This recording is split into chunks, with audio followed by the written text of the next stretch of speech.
from Daniel Smith, you will notice there are 3 greens. Why 3 greens? Because it's too hard to choose just one, because they're all so different. And they're not like any other greens on the market, I have to say, and I've been painting for years. And I'm speaking as an artist that once never bought a green shade.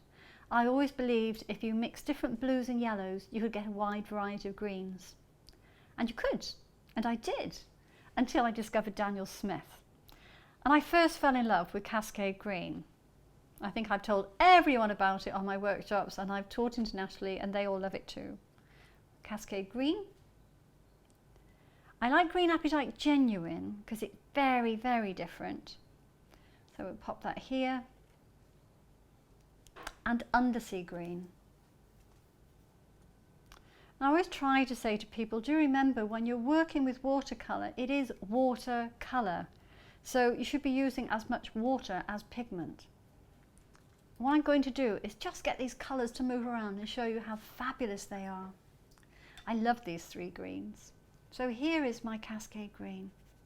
Oh, it's happy to move into a wet area. If I wet the lower section and just touch it, take a little bit more pigment down, it'll just run and flow, and I get some really beautiful patterns.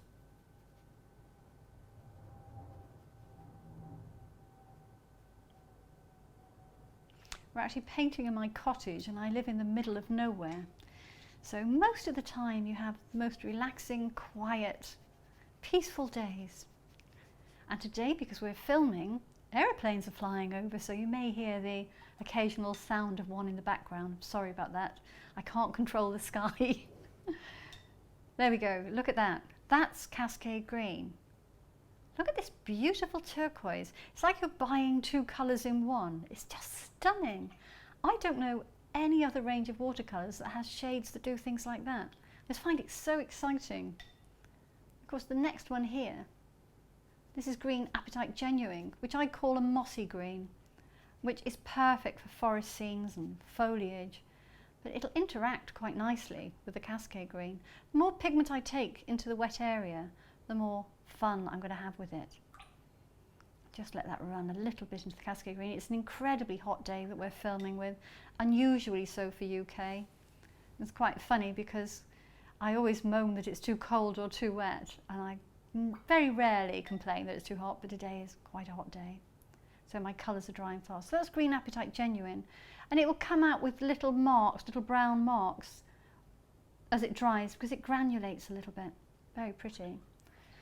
When you say Cascade Green as a shade, you don't expect that beautiful turquoise to turn out, but that's like no other blue I've got in my palette. It's just gorgeous. And then on this side we've got Undersea Green. I love this one. It's got a depth to it, and it dries differently. We'll let it just go in and meet the Green Apatite Genuine. And you can see they're all so different.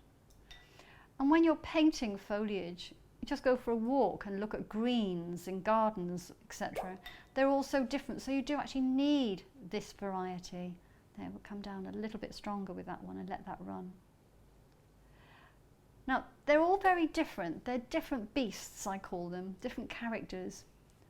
But one thing that's in common, they do create patterns with water in a way that my other green shades from, I hate saying it, from other ranges, they just don't hold that excitement for me. These are magical, and I just can't live without them. So whether you're an abstract artist or you like painting things in reality, these are the most beautiful colours. Look what's going on here. The more water you add, the more effects you get. Don't be scared of using that water.